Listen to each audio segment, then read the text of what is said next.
நாள் 1. நீதிமொழிகள் 1ஆம் அதிகாரம். தாவீதின் குமாரனும் இஸ்ரவேலின் ராஜாவுமாகிய சாலமோனின் நீதிமொழிகள். இவைகளால் ஞானத்தையும் போதகத்தையும் அறிந்து புத்திமதிகளை உணர்ந்து விவேகம், நீதி, நியாயம், நிதானம் என்பவைகளை பற்றிய உபதேசத்தை அடையலாம். இவைகள் பேதைகளுக்கு வினாவையும் வாலிபருக்கு அறிவையும் விவேகத்தையும் கொடுக்கும். புத்திமான் இவைகளை கேட்டு அறிவில் தேர்வான்.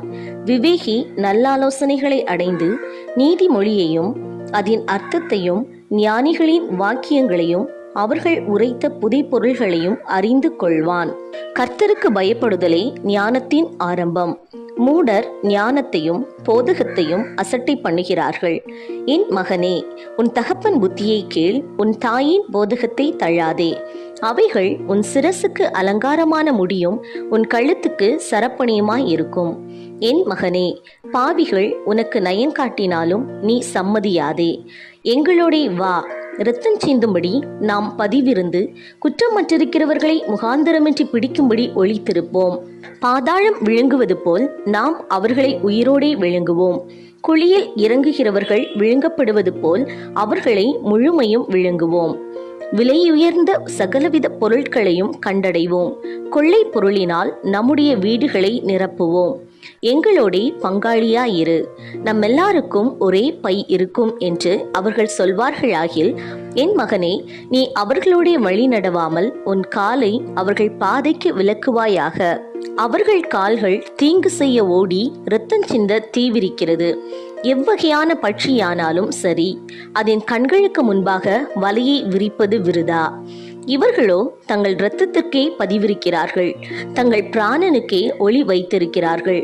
பொருளாசையுள்ள எல்லாருடைய வழியும் இதுவே.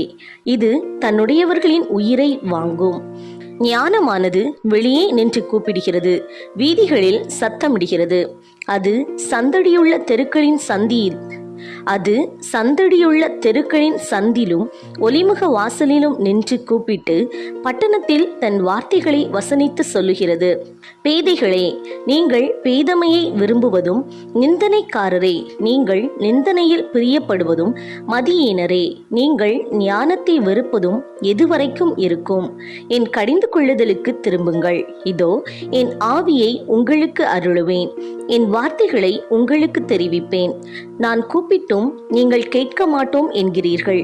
நான் என் கையை நீட்டியும் கவனிக்கிறவன் ஒருவனும் இல்லை. என் ஆலோசனையை எல்லாம் நீங்கள் தள்ளி என் கடிந்து கொள்ளுதலை வெறுத்தீர்கள்.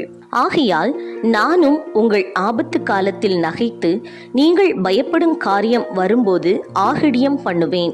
நீங்கள் பயப்படும் காரியம் புசல் போல் வரும்போதும், ஆபத்து சூறாவளி போல் உங்களுக்கு நேரிடும் போதும், நெருக்கமும் இடுக்கணும் உங்கள் மேல் வரும்போதும் ஆகிடியம் பண்ணுவேன்.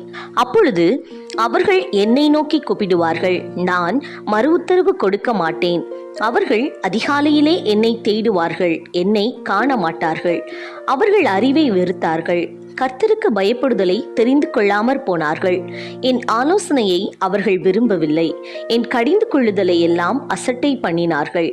ஆகையால் அவர்கள் தங்கள் வழியின் பலனை புசிப்பார்கள், தங்கள் யோசனைகளினால் திருப்தி அடைவார்கள்.